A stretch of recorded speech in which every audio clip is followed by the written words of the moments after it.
So it begins. Um, put this off for too long. Oh, but this is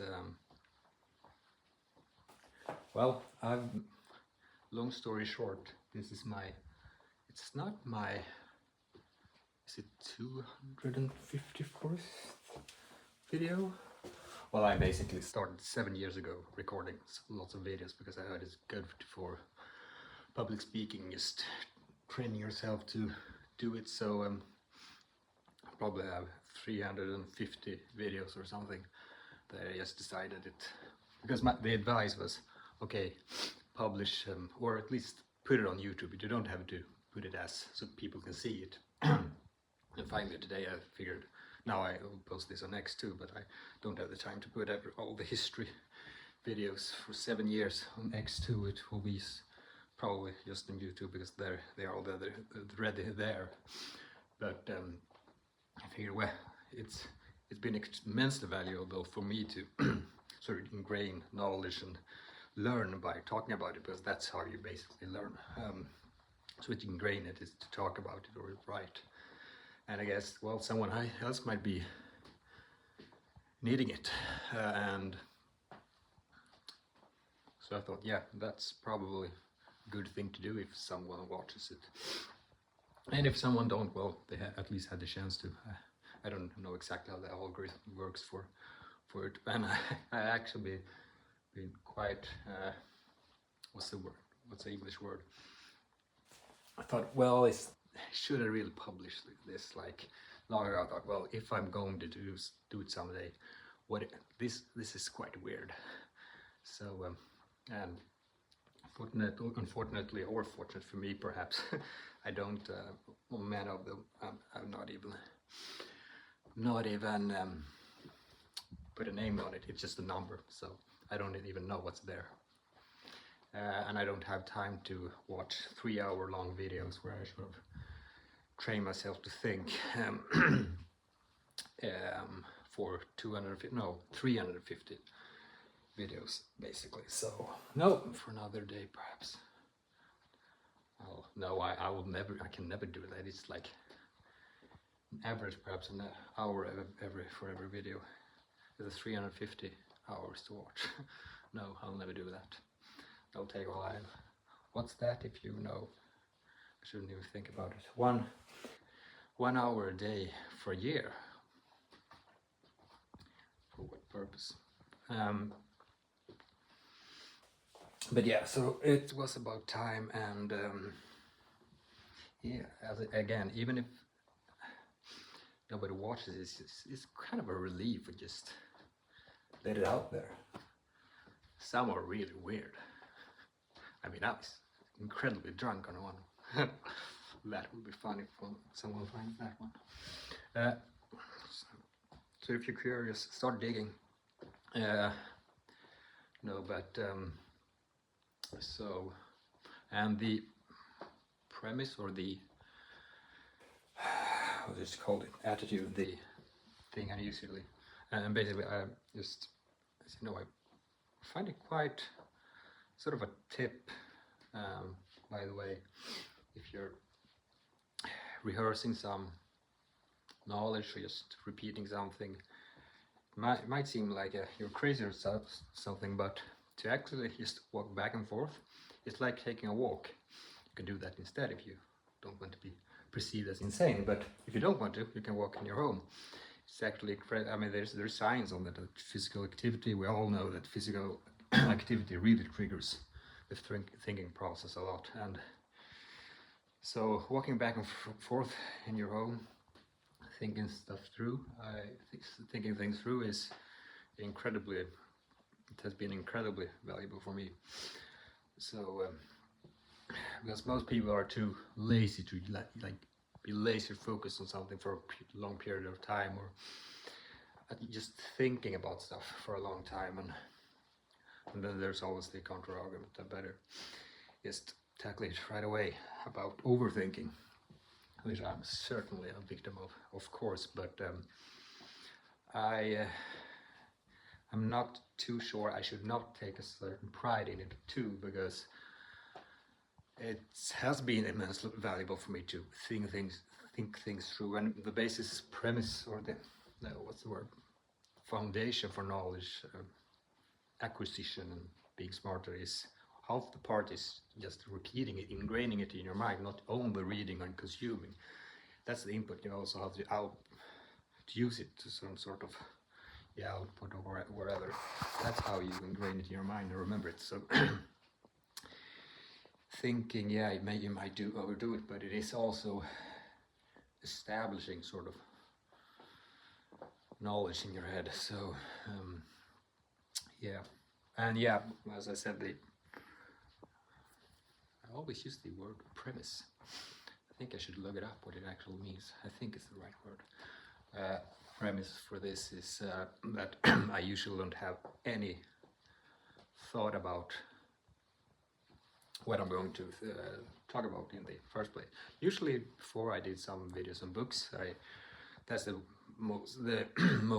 oldest ones. 7 years ago, I did books, and I wrote book title in the title of the video, and I sort of talked about it in order to.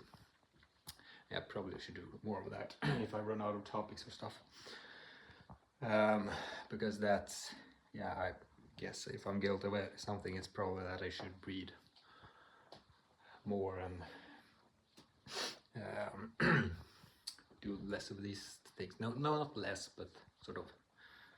I've had period when I've read a lot in my life, but nowadays it's not enough, I think. That was my train of thought here, but the premise. To not at all don't know what I'm going to talk about, but I have so many times sort of ingrained ideas in my head that I find very valuable, so I just bump back to them and and try to focus on them even more. And this is sort of my backbone of how I think about the world, and I will just go through some of those ideas and sort of maybe go in a rabbit hole with one of them or stitch them together in some way. But it was something I was thinking of bringing up, but I think I forgot about that. But it was basically about that's the thing. It's my sort of, those ideas are my central things that I go back to when I try to think things through and just to get somewhere in life, in decision making and stuff, and just thought about that in general, that of having ideas in your head. We all have them. Most are not aware of them, I think. I don't think they know what they're sort of getting back to again and again and again as sort of foundation for knowledge. For example, happen to be sort of, I usually get back to attitude. What kind of attitude do you have in life? What do you focus on? So you just, and no matter what situation you're in, you can always control your attitude and then just feel better about it, or being sort of get more motivation, even though it's quite easy to forget it, to have the constructive attitude. It always makes something a little better. Even if it sucks, it still sucks less if you have a good attitude. And sometimes it really can turn on a dime, even though you can't expect it every time. It's always worth it. And other ideas, it's just going to back to basic natural sizes, as I've laid out a couple of videos ago, about the sort of foundation for you to think. Another way of putting it I have heard is sort of, what's the expression? I forgot it, but basically to like physics, chemistry, biology, even math, to understanding the world and stuff, and other knowledge too. Also, of course, other academic disciplines, but this sort of foundation. So that's also sort of central theme in my thinking. But about that in general, so we all have those ideas that we all have sort of habits in our mind. That's all our life, what our brain bounces back to. It's just a product of our environment and what we've been thinking and knowledge we've been consuming and things we've been through in life. You can't perceive something that you've not it's always built on something else. Like every member is sort of connected to something else and so forth.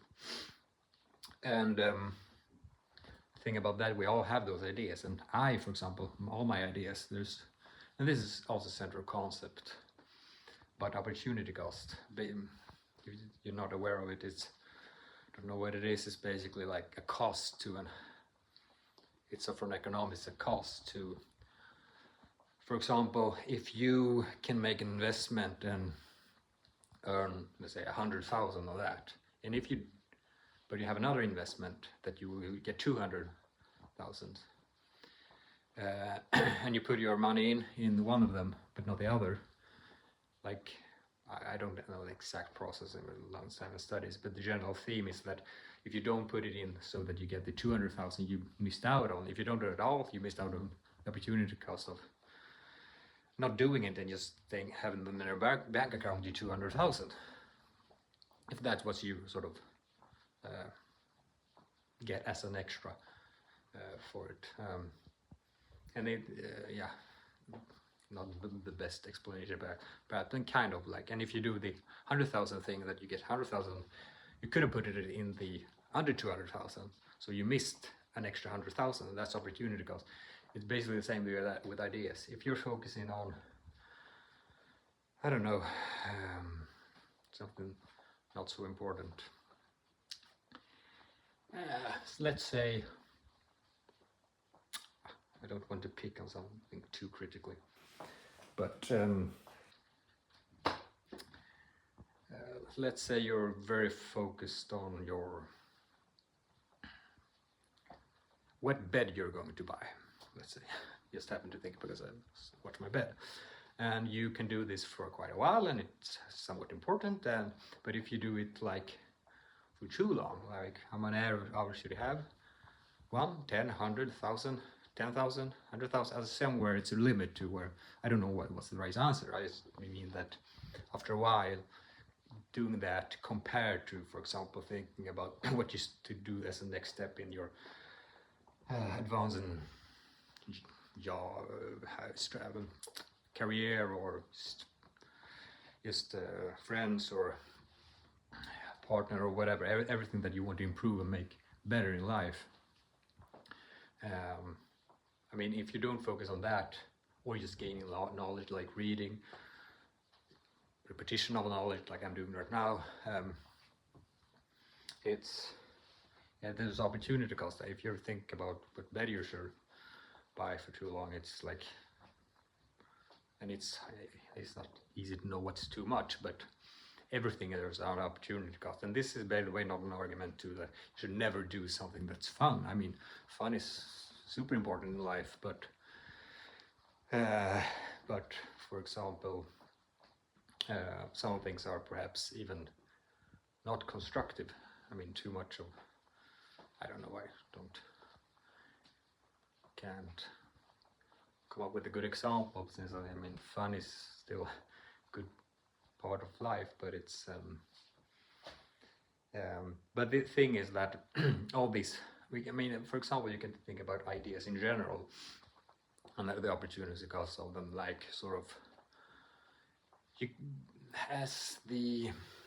and this is basically something that comes from Charlie Munger that I've learned a lot of. I'm going back to his ideas many times in these videos, and he talks a lot about ideas, constructive ones, and he says that it's so important to have the right ideas in your head, and you can have terrible ones.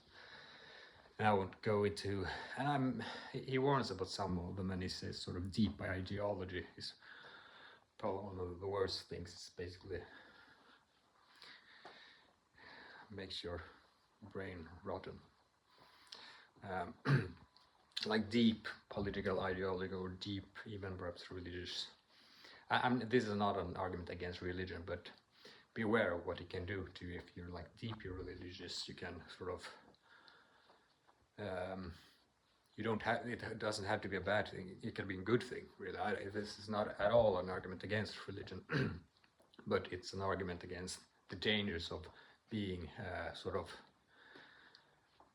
a good parallel to that is the person who sort of pick and political party as like it's they forever, in a sense that they are not even allowed to disagree about something that the party program has to offer, like, but yes, because it's that party, instead of thinking for yourself on these all questions and evaluate, okay, is this part of something political party, a party that I in general agree with, but to sort of, with religion and with political ideology, it can be that you adjust your thinking to what it's you're allowed to be thinking, so that you're in line with that orthodoxy or whatever it might be. And in religion, that's basically a good thing many times, but I think it can be a good thing too, but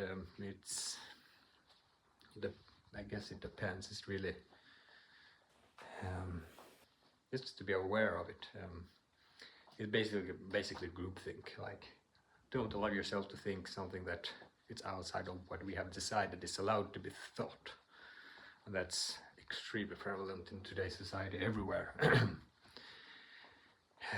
So many people who are deeply stuck in ideas that are really hostile to themselves and to society. And they're stuck because there's a grain of truth in them. And that's why they couldn't sort of rationalize it, because they get fooled by it and don't see the whole picture and stuff. But yeah, so opportunity costs and stuff of thoughts. So pick your thoughts wisely, I guess it's and so not sure where I'm going right now, but and this is sort of part of the process, I guess. Like I stopped meditating for sort of 2 years ago, but I've meditated for 10 years, I think. Started in, what's the equivalence in English? High school, I think now. Yes, I think it's high school. Yeah, it's high school.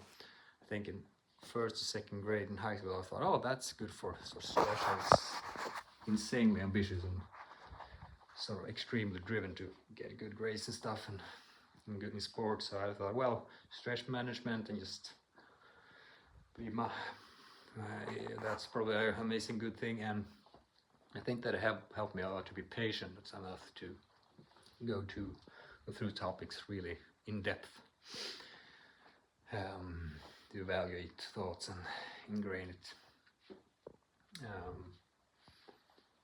But so and sort of processing it. Okay, you're like, okay, I don't know what I'm going to think about. No, what's the next thought that I bump into? That's sort of interesting, because I think usually an impulse is just to do something. I don't know, but to be quite of how they pronounce it, contemplative about your decisions, in what you allow your thought to get engaged in. That's a skill that basically is, I think that's sort of the foundation for meditation. And I guess all people do. I mean, all people make decisions, but I don't think all people is as aware of what they're thinking, if you know what I mean. That's something I think meditation helps you to practice a lot, and I think it does a lot of things too, but I think it has some side effects that are probably worth it in sort of in general, but sometimes I think I get too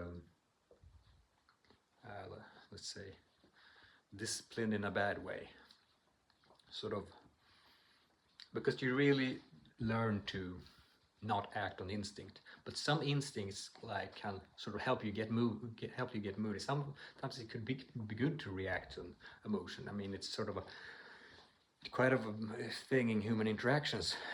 No, I can be pissed off, but I usually like hold that very, very.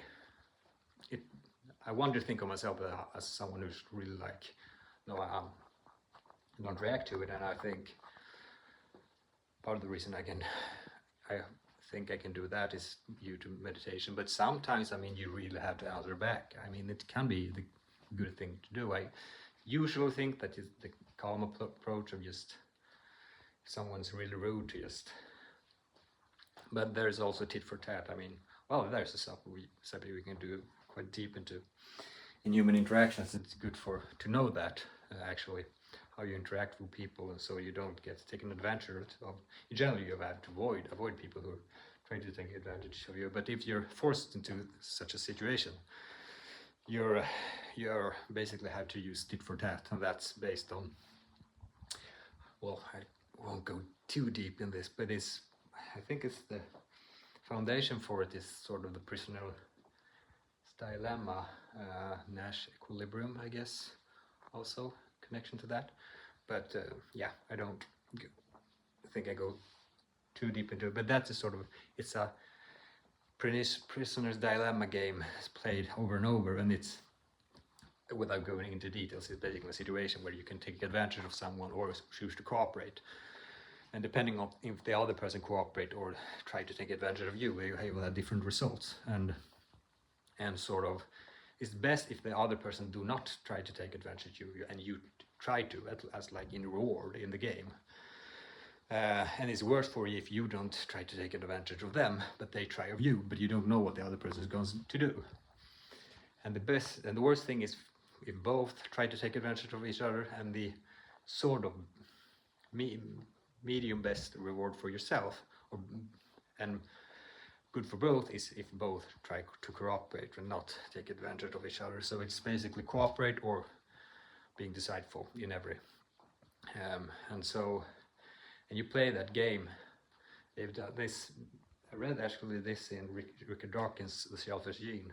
It's really like interesting how they put together these type of games and try to understand biology.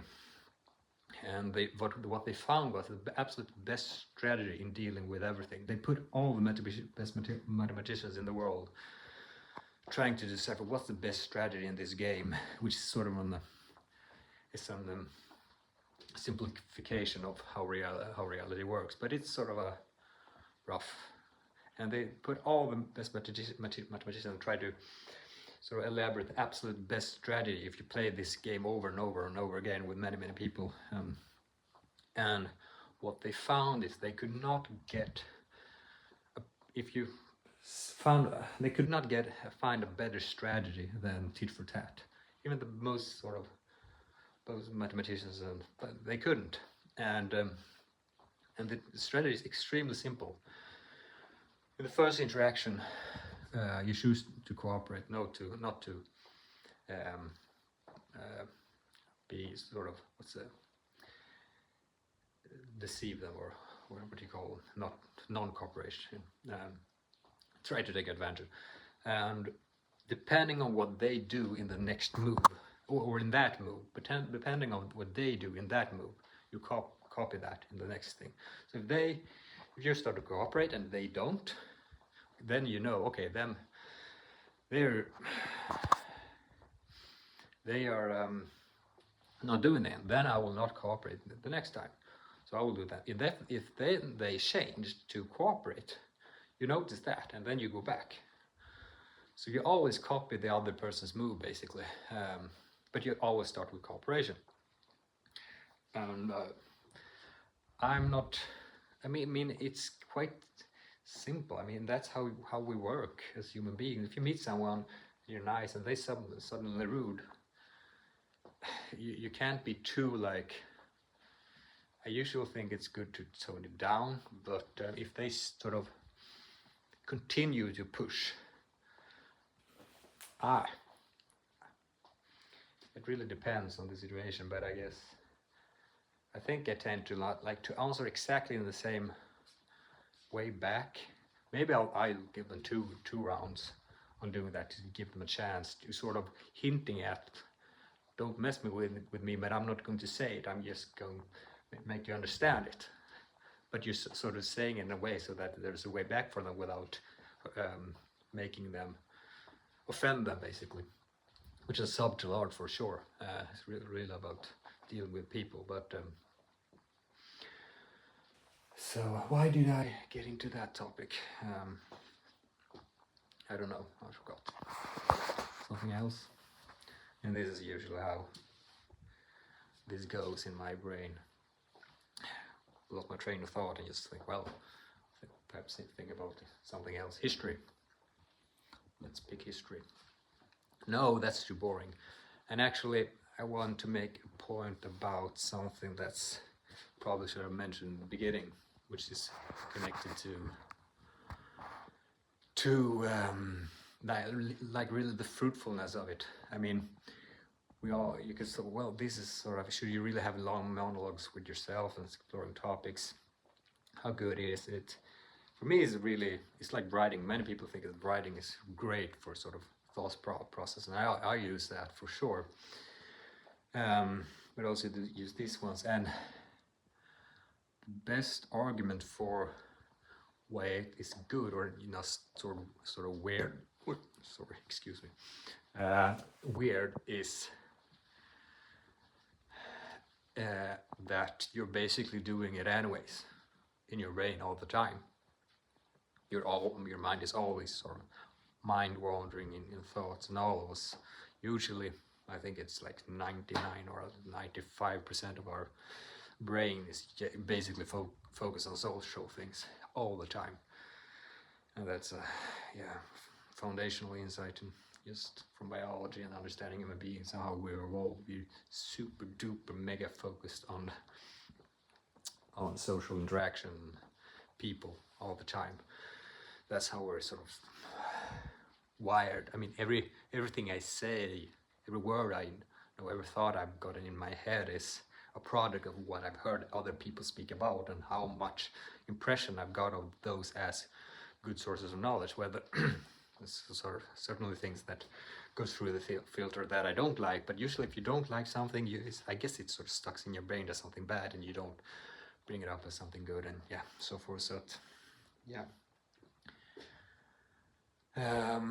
but why this is important, and sort of getting back to the root. What's the use really of this? How should you put it?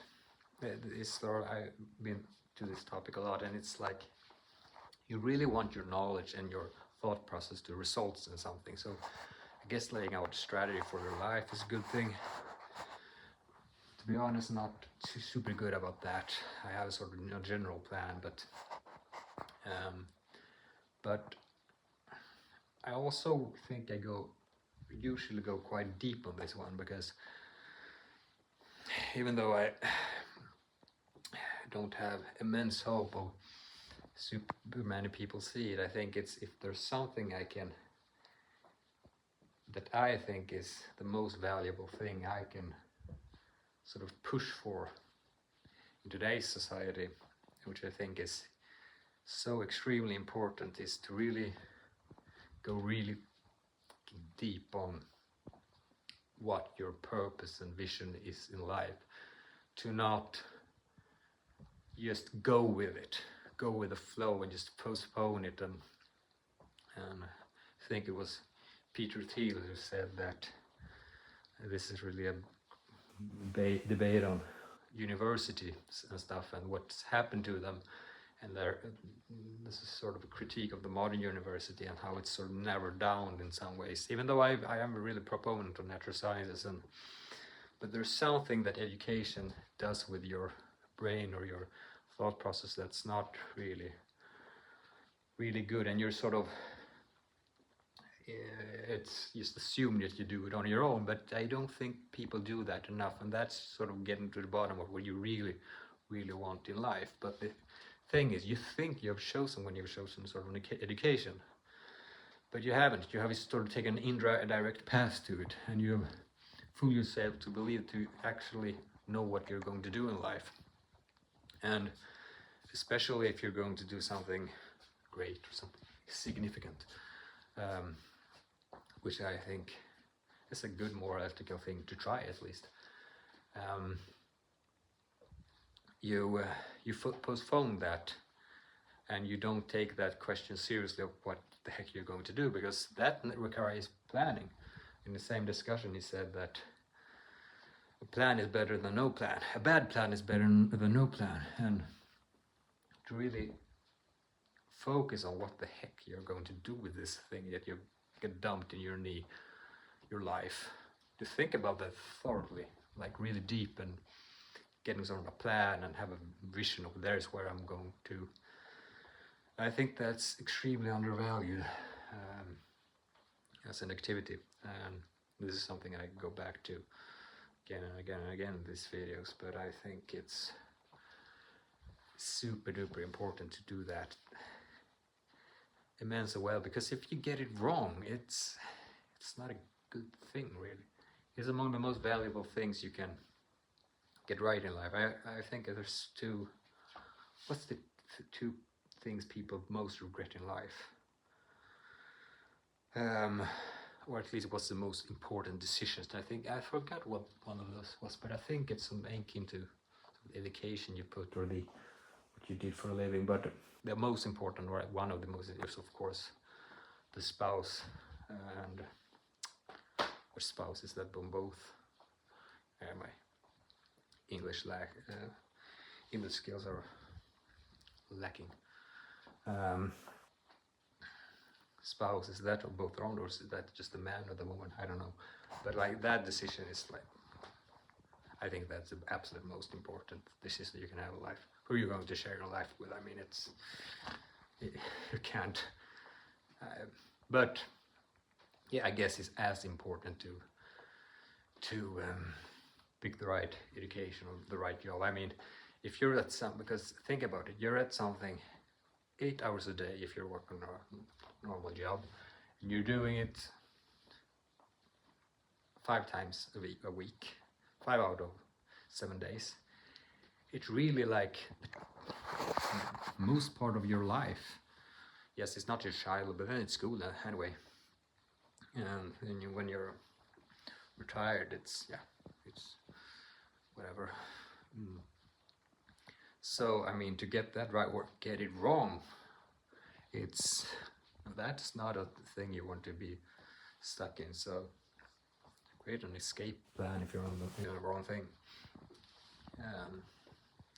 Not to say that it's easy. I mean, it can be quite hard to create your own path, but I certainly said no to a lot of things that I could have been quite, I should not say immensely, but very successful in. I really had an incredibly good plan, as most people will see it like. But I realized that, well, that's not really the thing I want to do. Not like exactly that, at least. And I even figured that I would probably have the chance to be even more successful if I didn't do it. But it would be more of a gamble. And that I've never, ever regretted that. I think something would have been easier, but I also think it would have been harder as well. So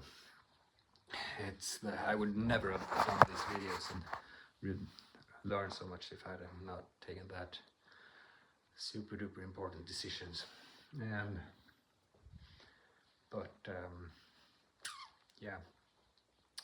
So getting that right, really think about life deeply. I mean, you don't have to go like hardcore philosophy, but because of that you can spend a lifetime in that, like literally. So, but philosophy of life, let's say, like, I mean, just what you're going to do and stuff. But that's not a substitute for like reading a lot. I mean, if you don't read and consume videos of people who are really talented, you're robbing your brain of insights and opportunities for development or to grow as a human being. So yeah, what else? So now it's a new sequence of what the hell am I going to talk about? I don't know how long. I've only done 34 minutes. I don't know if I have the patience to do a 2-hour one, or today we'll see. But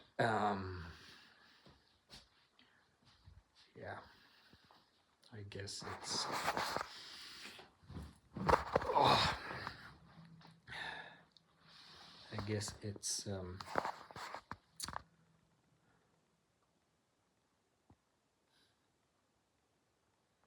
really think about what I'm going to, like some of these videos I really forced myself, so super disciplined, just felt immensely tired and just thought, no, I'll do this. I just staying there sort of blanking for 20 minutes and then I'm like, oh, now I know a topic. It's immensely thrilling to watch. No, it's definitely not, but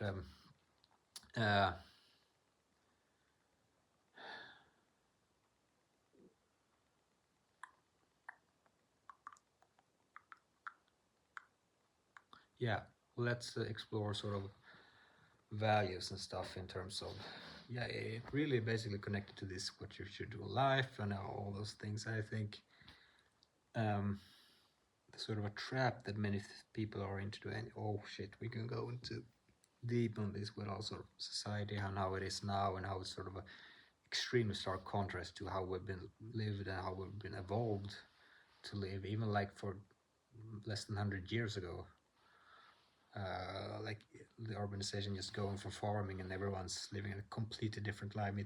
It's bound to be extremely sort of different from how we should live. Like for example, like too much. The most obvious example is like too much food. You know, of course, because everyone knows it's wrong, but it's like still easy to get stuck in. What else? Yeah, that's what I happen to think about. Drugs, like people getting stuck in that. But what more things? And yeah, well, I didn't want to get too stuck in it, but I think many things in our modern lifestyle, we've eliminated some things, but we've got sort of other things, new problems, and they need to be solved. And they're, I think it's very much connected to like how we live. I basically think that no human being is built basically to live in a one household by their own for too long. I mean, I think Sweden specifically is like the most most many what do you say it, household of like one person living in it, and it's, I think it's a consequence of we're really as Western world in general, but Sweden in particular actually, yeah, along with some few countries, really individualized in some sense. You make your own path and stuff like that, and that's a good thing. I mean, I think you should have periods in life when you're sort of boiled down on what the heck you're going to do and make a plan. You're doing that on your own. You're in your cave and like grinding out what the heck you're going to do with life you've been dumped in your knee, and that's a good thing, I guess. But yeah, so I basically, and I think so most of those problems are solved by partner, to have a partner to live with. But so that's sort of the solution perhaps, but it's still not, I mean, I'm quite a sort of proponent or value sort of the family life. I'm not critical about the family or the classical sort of family thing, but there's one thing about it that's perhaps a little, it's still not like and you could say, okay, well, but what we already have, like you have your family and you go to work and you have the work and you socialize, you perhaps meet some friends, and that's great, but it depends on how well you integrate it, how well you integrate social interaction with friends and stuff, because we're built to be in a tribe and sleep in a tribe, basically everyone together around the clock all the time. And I know for myself, even though this is hard to dissect exactly what made it so good, but I can think of places when, like, you're, for example, going on a trip to what you call it, sort of training camps, for example. That's a memory of it, like, and it's hard to know, is it just the training or the, or because you usually travel with travel when you do it. But is it not the case that, oh, I'm quite certain that it is the case that when you're in that, one of the reasons that it feels so great is because you're not getting home from work and perhaps meet a friend, and that's great, but you're sort of around many people all the time, basically. And that's not something that we're forced to be in today's society. Some people are better at it than others. So you really had to create that and put an effort into it. And there's a sort of a degree on how good. I mean, I guess why most people get around and think it's like going reasonably well is because they perhaps have a partner and they also have sort of friends they meet on a really continual basis, and that sort of dampens the effect of not having it perfect. But it can't really be perfect because you're not going back to the farm and living around like sort of, I don't know, 20 people all the time. So that's sort of yeah, it's enough sort of. I'll take the sort of, it was the shooting thing that happened just in Örebro in Sweden. Well, this guy, the first school shooting actually in our country, and this was a guy that's been 35 years old, and he's been extremely much on his own, as I understand it, really, really a lot. And he is not forced in the modern society to sort of be in a tribe. He can make it alone, and that's not really a good thing in a sense, because you can isolate yourself, and it's not a good thing really. And it can be good to a certain extent, but there's quite much dangers to it. You can really sort of mess with your brain a lot. So, and he was definitely not happy. That's at least what I heard. He had contact with psychiatrists and stuff, but so that was something I was about to get back to on that, but I forgot, because my intention of bringing this was actually sort of, actually thought more about bringing up what back to this sort of what to do with your life thing. And that is, well, I don't know how I really put these thoughts together, but I guess I thought that basically I wanna, how do you express that in English? Slå ett slag för. I want to emphasize the importance, or what I think is lacking in the world, and that's, well, first of all, this sort of planning mentality to life, but also just thinking about the opportunities of creating something quite ambitious. Yeah, there's a fine line of being ambitious and being too ambitious, but to start to think a little bit more about a vision, something that you really could create, that sort of, because it's also, and if you can do that in something that you have skills in, or that you find this is like your call in life, this is perhaps, if you're not content with what you have on your work, and by the way, to sort of show some understanding, I brought this up in an earlier video, I think it's reasonable to have some understanding for people who just want to live a normal life. I mean, as I said, that there are many things in normal life that's amazingly like worth honoring, as I put it, really good. And I think that's true, and I don't want to get rid of those things in my life. But there's also sort of and by the way, I think why I can sort of respect, or at least, I mean, some people just are built for being high achievers or some are not super high achievers, but sort of just doing something that's not super, let's say, creative, or creating something new. They were good at preserving what already is, and I think that's something, yeah, that's incredibly valuable. We need those type of things. But I think more people should go into like creating really, really new stuff, like extremely like think outside the box new stuff. And that's super duper mega rare, like this really, really and I even like, perhaps I'm too critical, but even like 95% of what people in general would think about as well, that's really different. I would say, is it? I mean, I guess I don't want to sound cocky, but I guess I'm not too easily to get impressed of sort of achievements made. I think it's, and one, I don't know if it's a feature or if it's a bug, but I think it's sort of a one thing in my brain is that I really have a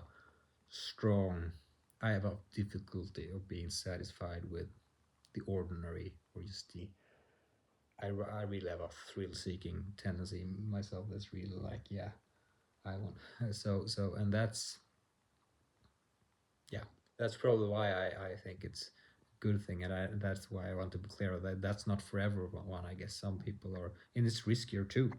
I mean, and there's a risk you have to live with. And it's basically also like you have to make a sort of evaluation of your skills, and if that's sort of in line of what you can achieve and so forth. And that's not super easy. I mean, evaluating your own skills is quite hard, and your potential, so to speak. But so, yeah, what more? But I still think in most cases, and one good reason for this is that we have this sort of, yeah, we have entrepreneurship, but it's like as opposed to entrepreneurship, but you're still sort of stuck in a cage is perhaps too hard to describe, even if to use an description, because it's like some entrepreneurial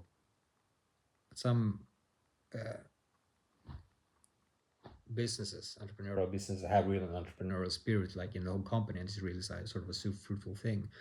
But and even in big companies, it could be preserved to some degree, but it's still something that's sort of lacking. I mean, this zest for adventure, you really, I think most people, not say most, but many people could have so much more potential than they actually.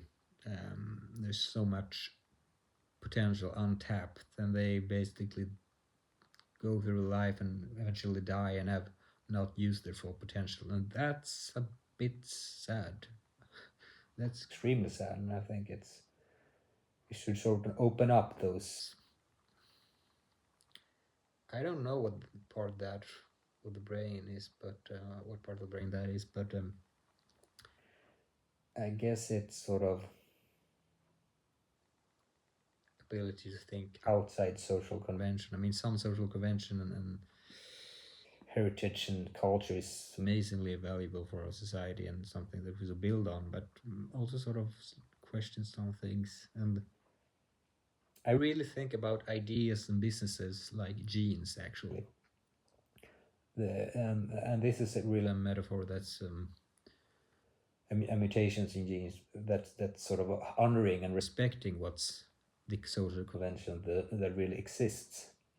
It's both respects the sort of a conservative attitude, if you will, in politics, and the non-conservative attitude of sort of within new things and makes things better.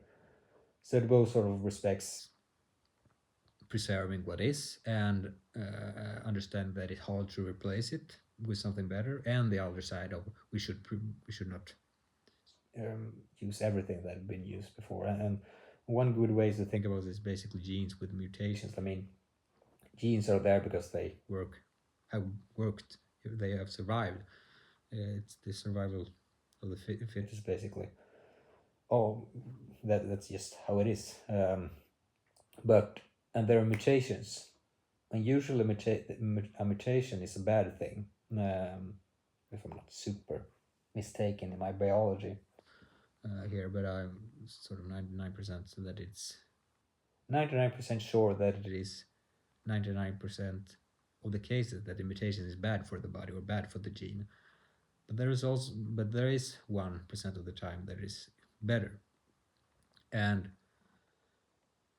I'm just picking a number here, but it's basically like that. And so just because we have immensely valuable ideas and cultures and stuff, it doesn't mean like, and it's obvious if you look, we have improved so much over time, but it takes quite a while in history and so forth. But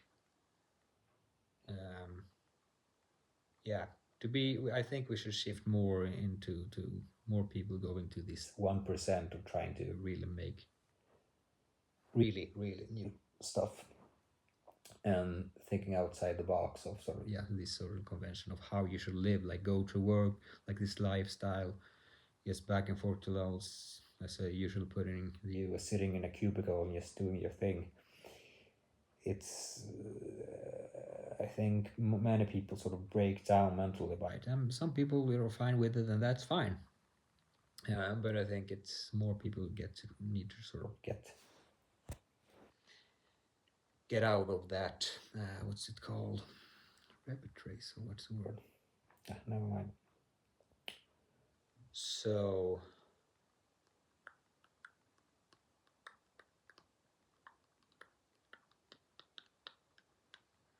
yeah.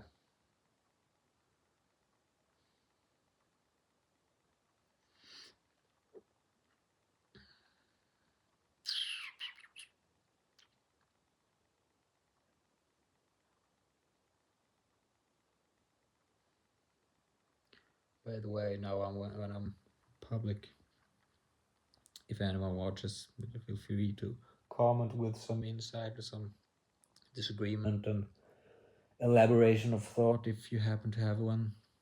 It's always good with feedback and constructive criticism, just exploring thoughts. And I guess you're more likely to bump into someone who thinks differently when you're on the internet. So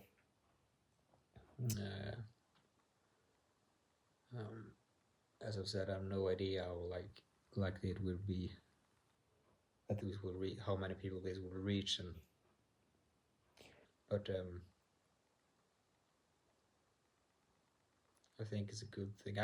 For example, myself, I have a habit of, I think I never ever. YouTube have been sort of my university. No, that's it's sort of true, because most people, even the most insightful thing that I've learned from Charlie Munger, the right hand in Berkshire Hathaway, like he's on YouTube. You can just pick up video and watch. There are lots of them. Like the best professors in the world, some of them are all on the internet, and you can learn from them. It's more easy to digest when it's someone talking about something instead of there's a lot of not so great things on YouTube as well that's sort of addictive and can bring very much joy in life. That should not be sort of scorned at. It can be really nice, but as a source of information and knowledge is like, now I forgot where I was going, but just came to think about it. Universities today, and there's this big debate about the old media and the new media, and it's going more towards new and internet, but it's also affecting not media institutions but also university institutions. It's not, and I realized this when I studied in a really prestigious school, but sort of the most prestigious school in Sweden, even though it's just in one subject, business and economics, the Stockholm School of Economics. But they, when I studied there, they were not sort of super up to date to everything. I mean, remember, I was sort of starting to get into marketing and stuff, or sort of had it suggested on the internet, and yes, there were really sort of what do you call it in English, sort of a brick-sized book in marketing, and it was like 5 or 10 pages of those thousands of pages about social media marketing, which is like crushing it today. Is like the thing. And I realized, that's not the main reason perhaps that I choose to take some other paths in life. But I mean, the monopoly on knowledge and learning today, and it's so much more diverse. It's not. I'm someone who's really, as someone who really respects history and think it's invaluable to learn from it. I think that like universities are the among it's basically the base things in the world. It's like all the academies from Plato's time. Was this Aristotle who did Plato create an academy? I don't remember, but all these guys in ancient Greece and after that. But today we have the internet, and especially in business, like you can just go straight to the top and learn from those who do it on a daily basis, who are crushing it. You does not have to sort of land at a university too. It's going to be sort of digested then, and there's sort of good things that can come out of it, and not it's not always the case that the person actually doing it is the best one who can explain what they're doing. But you learn so much. You learn there's so many things about the human behavior that's learned by just simple osmosis, being around someone. You see how the attitude is, and how they like if that goes through the filter of someone who's sort of sitting at a university and sort of distilling it. I think that can be immensely valuable, but it also depends on what's really your aim. And so if you're going to university and indirectly in that way, you have sort of there's so many things that's absent, and sometimes usually perhaps there's a book written about someone who's in that subject and in that field, but perhaps it's not in from the top. And if you can get a video of someone who's really on the top of all these things in new development, and don't have this lag of sort of 5 to 10 years because they replaced the mark in the book the year after I was there, but then I had already been doing my studying there, so I missed it. So it's like um, so I went to the US, by the way, and just yes, for just some short rounds, but basically on the internet for the most, like learning about those things, because universities does not have the monopoly of learning as they had usually before, and I hope they will do sort of. I'm not sure it's good to just like think of it as like they go out on the internet too, and I still think of professors as like at least some of them, many of them, like superstar people, and some things perhaps should be done in universities. Not really an argument against it, just an argument of sort of being critical about what's the worst, most valuable education. Yeah, the thing with mentors and stuff also is of course immensely valuable if you're sort of mold yourself and your development into an even more high accomplishing person who can contribute more to society. Well, mentors is not my top greatest thing, but as just as an example. So yeah, I've lost where I was going with this, but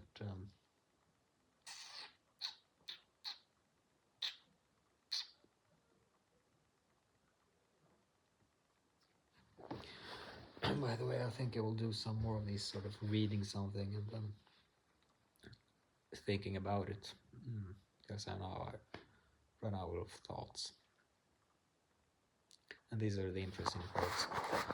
I would be surprised if, I don't know, some people will may see it through the whole thing, but sometimes these sequences of sort of a desert of not having a topic to speak about, just thinking what the heck am I going to speak about now, forcing myself to try to. I usually think about the equivalence with math when I come to these things.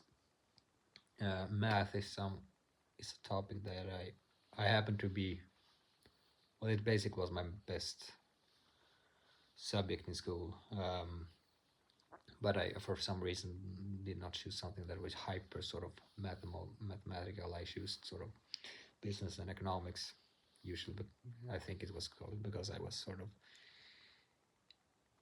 was tired of sort of only natural science from high school and wanted something, to be completely honest with myself, that is a little more status and prestige in. and I had sort of good grades, so I finally could get into that. But I did not. So I've my math skills compared to all those people who have studied that later on more than I have is it feels it's a bit embarrassing to lose that. But what I found, and so why I bring that up is because I want to be sort of have some humility for those who are not super good in math. But I just, if some person who made it so far in this video and think of themselves as someone who's not good at math, I can say one thing, that I think, even if it's harder to believe someone who's quite good at it,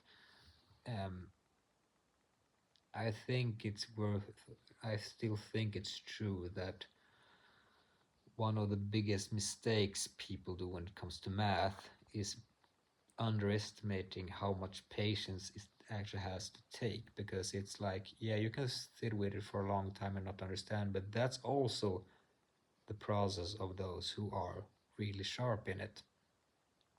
I mean, if you're sharp in math, it's not like the answer is obvious for you like that. It takes a long, it is really a patience exercise, and I don't. It's really hard to know how good you are at something, but compared to just the average, like school, I was really good at math, and but I found that it was not without sort of putting a lot of effort and time into it. And I think there's so many things in life that you can would be better if you have some sort of patience with it, patience with your thought and what you're going to come up with a video. I don't know if the parallel to math is super obvious, but I just happened to think about it. That was just a side note. Um,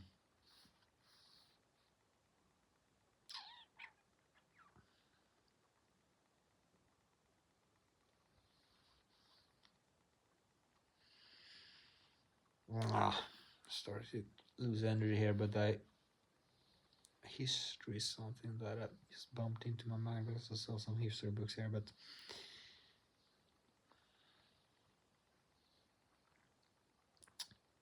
history as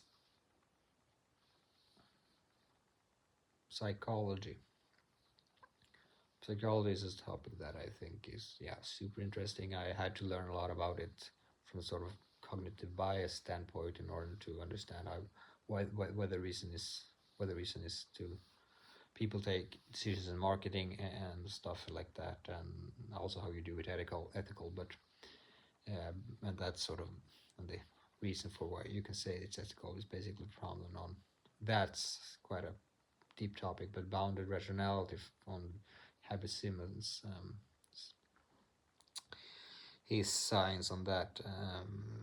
That's I don't I won't go into that. That's basically like you're forced to sort of be bounded by rationality in the sense that you have to use bias in order to get to some conclusion to move on, because you can overanalyze something so long that you will need bias to sort of, what do you call it, sort of get right, even though you're not guaranteed to get right. Like, for example, social proof. You see many people do something, and since they're successful, you do it too, because those are doing it. But it's not a guarantee. I mean, some things that many people do are bad to do. You should do the complete opposite. But it's an indication, and it's case by case, and it's never a guarantee. And that's how biases works. It really guides us a lot in life, but it can also guide us very wrong. So so I went into that, but history, like in general, I mean, I don't remember exact quote, but it's something like, if you're the best sort of psychology is history, or not the best, but I don't. It's something akin to that. And why it is that is basically the recordings of human behaviors for millennia in so many type of different situations. You can see trends over and over again. And perhaps speaking about that, this classical what's it called? Plato's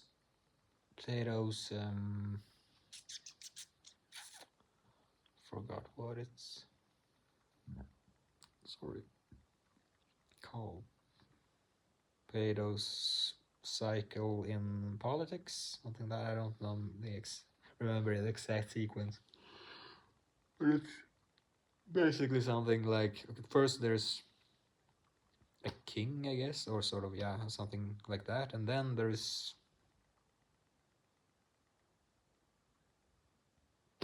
a republic or democracy, and then there's, I think, oligarchy, and then there is dictatorship or sort of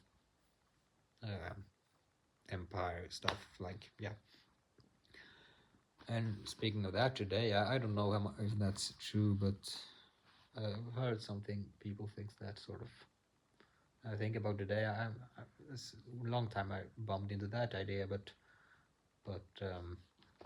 when you think about today, like growing power of really large companies. I mean, it was the same a while back with sort of Rockefeller and oil, and there's always been big companies, and this was the case before with an immense power in themselves.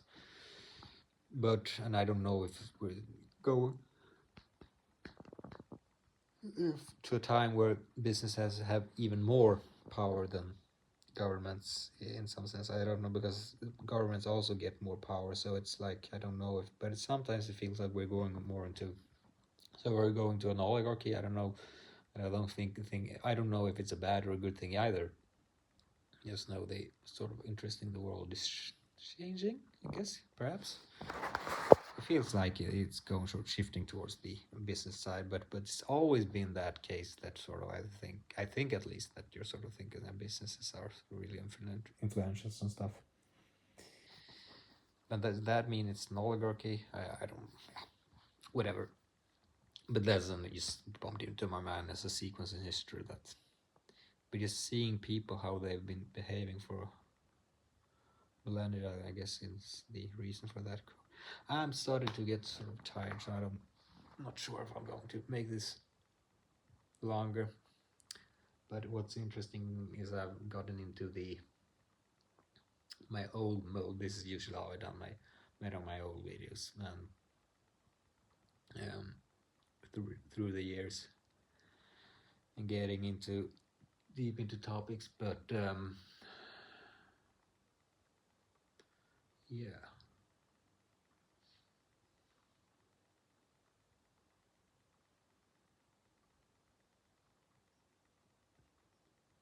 And I think that's, as I said, it's been super valuable for me. So,